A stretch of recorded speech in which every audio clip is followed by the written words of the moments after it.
ဒီလိုကျွန်တော်တို့ခုနပြောတဲ့ခင်ဗျားမေးတဲ့ထဲမှာ9နှစ်တာကာလအတွင်းမှာထီးကျန်ခဲ့တယ်တကယ်တော့ကျွန်တော်တို့ကကြိုးစားပါတယ်တကယ်တော့ကြိုးစားတာပေါ့ဒါတို့တော့ကျွန်တော်တို့ပုံမှာမျိုးစုံ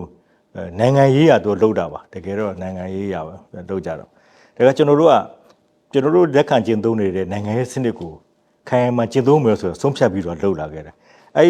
ဒီနိုင်ငံရေးစနစ်ကုစားကောင်းအောင်မလုပ်တဲ့အတွက်ကြောင့်ကျွန်တော်တို့ကဒီလိုအခြေအနေတွေဖြစ်လာခဲ့တာကျွန်တော်တို့အိုးကြအောင်ကျွန်တော်တို့ပြောင်းလဲခဲ့ပြီကျွန်တော်ဒီဟာကိုခိုင်မာဖြစ်အောင်လုပ်သွားမယ်အဲ့ဒါဆိုရင်ကျွန်တော်နိုင်ငံဆက်ဆံရေးမှာမြန်မာနိုင်ငံရဲ့ပါဝင်မှုဟာမူလအခြေအနေတွေထဲတော့ပိုကောင်းအောင်လုပ်နိုင်မယ်လို့ကျွန်တော်ယူဆတော့ဟိုခင်ဗျားကပေးလိုက်တယ်ရှမ်းနိုင်ငံနဲ့လာကြလိမ့်မယ်ဘာညာဆိုမှတ်ပါတယ်လာကြဖို့လည်းကမ်းလှမ်းထားလာရှိလို့ကျွန်တော်လည်းလာဖို့ဖိတ်ထားတဲ့နိုင်ငံတွေလည်းရှိပါတယ်ထို့သူပဲဥပဒေနိုင်ငံခြားရေးဝန်ကြီးတို့တက်ဆန်သူရဲ့ counterpart ဝန်ကြီးတွေပေါ့ဝန်ကြီးဌာနဝန်ကြီးတွေဒီလိုပဲဖြစ်ကြတယ်နောက်တော့ကအဖွဲ့အစည်းတွေ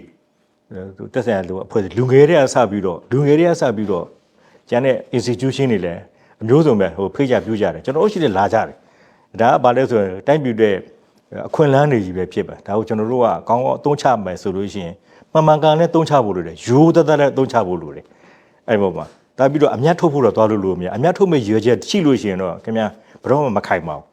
ရိုးသားနဲ့မှန်ကန်လုပ်မယ်ဆိုလို့ရှိရင်ခင်ဗျာခိုင်မှဖြစ်မယ်ကျွန်တော်သွားတဲ့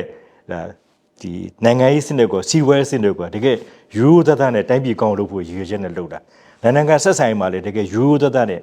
ဆက်ဆံတယ်ကျွန်တော်တို့ဘသူရဲ့ဘဝရဲ့အားတာချက်အားနဲ့ချက်ရှိမှာကျွန်တော်တို့ကနိုင်ငံအားလုံးနဲ့ကျွန်တော်တို့ကနိုင်ငံရေးမှာ